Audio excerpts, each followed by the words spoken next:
Ce qui est intéressant dans cette démarche, c'est qu'on va tomber sur des profils qui sont atypiques.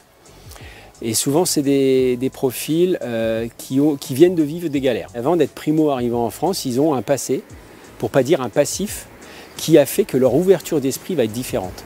Et souvent, on est face à des gens qui ont une capacité d'apprentissage hors du commun. Au-delà de l'aspect social, on est vraiment dans quelqu'un qui va être avide d'apprentissage, de nouvelles connaissances. Et si on prend une entreprise, quand elle se met aujourd'hui à recruter, généralement, elle est déjà en retard sur son besoin. L'intégration, c'est une politique très partenariale.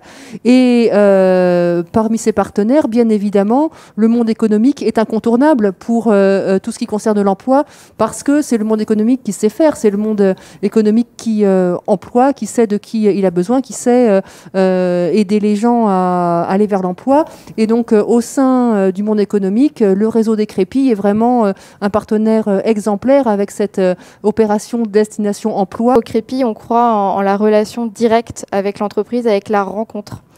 On les met en relation avec des entreprises qui recrutent. On casse le CV, on casse cette première barrière qui peut exister pour ces personnes et elles peuvent en fait directement avoir accès à l'entreprise et ça permet à 7 personnes sur 10 d'avoir une solution.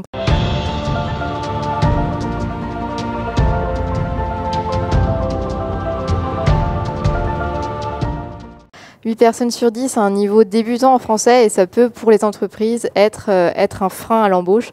Ils sont accompagnés individuellement avec un responsable Crépy. Il va leur permettre en fait de faire leur projet professionnel et il va y avoir un volet un peu plus collectif. Ou alors ils vont aller en entreprise, ils vont visiter des entreprises qui recrutent, ils vont pouvoir rencontrer directement des entreprises. Ils vont pouvoir également avoir des ateliers plutôt culturels. Quelle est votre définition du savoir-être? La curiosité, l'engagement, la spontanéité, l'envie de faire, l'envie de croire, se projeter. Ils ont aussi la possibilité de se présenter sur le site, donc on va chercher le savoir-être. Ils vont pouvoir expliquer leur histoire, leurs attentes. Plus vous positionnez le recrutement auprès du terrain, moins vous avez de risques. Et fondamentalement, quand on est au cœur du chantier pour faire ces recrutements, et tout ce qu'on arrive à très très bien faire en termes d'insertion professionnelle, ça se passe chez nous, au terrain. À la fin, le CV, ce n'est pas le sujet, c'est vraiment la velléité d'aller à la rencontre d'une personne, de s'intéresser à ce qui l'intéresse,